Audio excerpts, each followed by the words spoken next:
အာဆင်နယ်ပရိသတ်တွေအတွက်တော့အခုချိန်မှာနီးစနစ်ပိုင်းတွေထက်စူတောင်းပွဲတွေဂျေရီယာချီတာတွေကပိုပြီးလူအပ်နေပြီလားလို့မေကွန်းထုတ်เสียဖြစ်နေပါပြီ။ဘာလို့လဲဆိုတော့အာဆင်နယ်ဟာဘလောက်ပဲကြိုးစား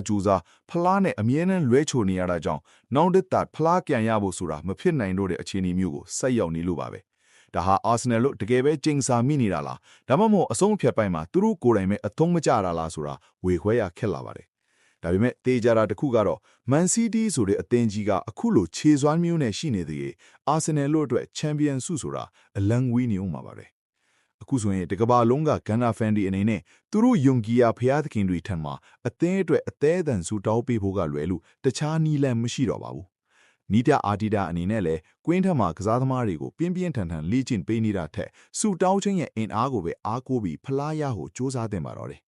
ဘာလို့လဲဆိုတော့ဘလောက်ပဲလေ့ကျင့်မှုတွေလုပ်ကွင်းထဲမှာတော့အာဆင်နယ်လို့ထူးခြားတဲ့ပြောင်းလဲမှုတွေမပြနိုင်ပဲငကိုအတိုင်းလဲထွက်နေလို့ပါပဲ